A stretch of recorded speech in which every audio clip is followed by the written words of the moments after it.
রাত যেখানে আছে চলে আসবো, আমার খুব কষ্ট হচ্ছে, খুব কষ্ট হয় তোমাকে ছাড়া। আজকে আমি অনেক ভালোবাসি, আমি আসলে জানি না আগামী দিন কি করব, জানি না আমি, তবে জানি না আগামী দিন কি হবে। রাজ কি রাতে আপনার কাছে স্বপ্নে আসে কি? রাজ সবসময় আমার মাঝে আছে। আমি রাজকে যে এখন আমি রাজের চেহারা, রাজের রাজের হাসি মিস করছি।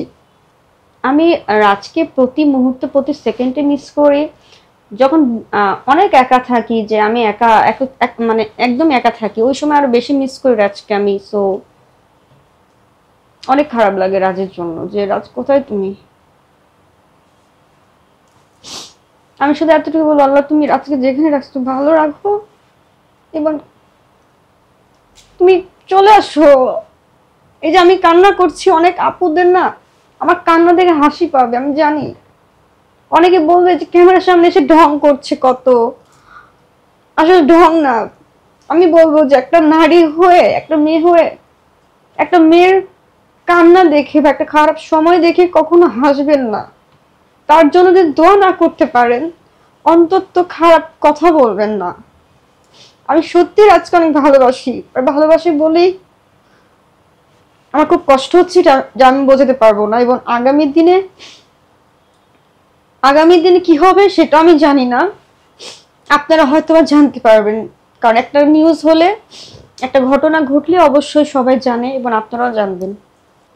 আমি রাজকে যত পর্যন্ত না পাবো তত পর্যন্ত আমি মুসলিম ধর্মেই থাকবো।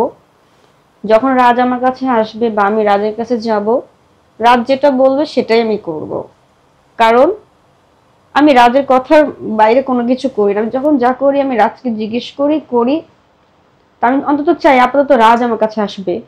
আমি এখনো মুসলিম ধর্মেই আছি, কারণ বাবা মাকে ছেড়ে চলে আসছি। ধর্ম ছেড়ে তো আমি এখন আসি নাই, ধর্ম ছেড়ে তখনই যাব যখন রাজ আমার কাছে থাকবে। তো আমি বিশ্বাস করি রাজ চলে আসবে। অনেকে বলে যে আপনি এই কথাটা বলার কারণে আপনাকে অনেকে সাপোর্ট করছে না, আপনি একজন মুসলমান হয়ে আপনি কেন হিন্দু ধর্মে যাবেন, এই জন্য তারা আপনাকে সাপোর্ট করছে না। এই বিষয়টা আপনি কি? এখন আমি বলবো কোন মেয়ে কি চিন্তা করে আমি জানি না। আল্লাহর কাছে দোয়া করি প্রত্যেকটা নারী জীবনে যেন এরকম কান্না আসে, এরকম কষ্ট আসে, তখন বুঝতে পারবেন যে আমি কেন ধর্ম থেকে আরেক ধর্ম যাইতে চাইছি। কারণ যার শরীরে ব্যথা পায় ওই মানুষই কষ্ট বুঝে, যার জীবনে কষ্ট আসে ওই কষ্টের মর্ম বুঝে। তো যারা আমাকে নিয়ে বাজে বাজে কথা বলেন, যে আমাকে জুতা দিয়ে বাড়িতে মন চায়, সেই আপুদেরই বলছি, আপনাদের জীবনে যদি এরকম ঘটনা ঘটে তখনই আপনারা বুঝতে পারবেন যে আমার কতটা কষ্ট হয়েছে। আপনাদের তো হয়নি, আপনারা কি করে বুঝবেন? আপনাদের যদি কখন হয় তখন আপনারা নিজেরাই বুঝতে পারবেন। চোখের পানি, আমি তো লাইভে ছিলাম, কথাও বলছি না। আমি যদি চোখে গ্লিসারিন লাগাতাম আপনারা দেখতে পেতেন না। আমি তো লাইভে বসেই কথা বলছি।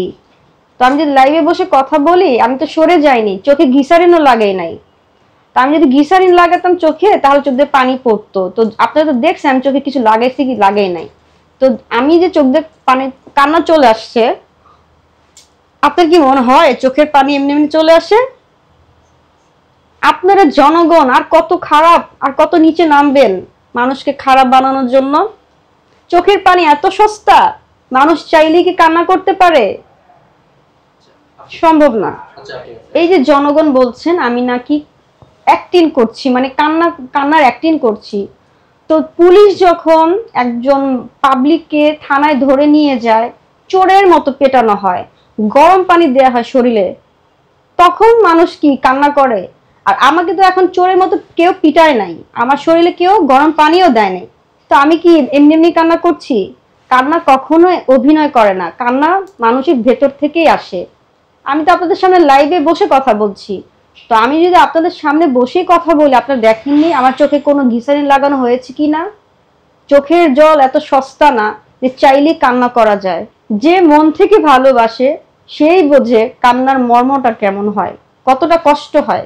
আমার ভেতরের অবস্থা প্লিজ আপনারা বোঝার চেষ্টা করেন। রাজকে আমি কতটা ভালোবাসি, এবার আমি কতটা অসহায়।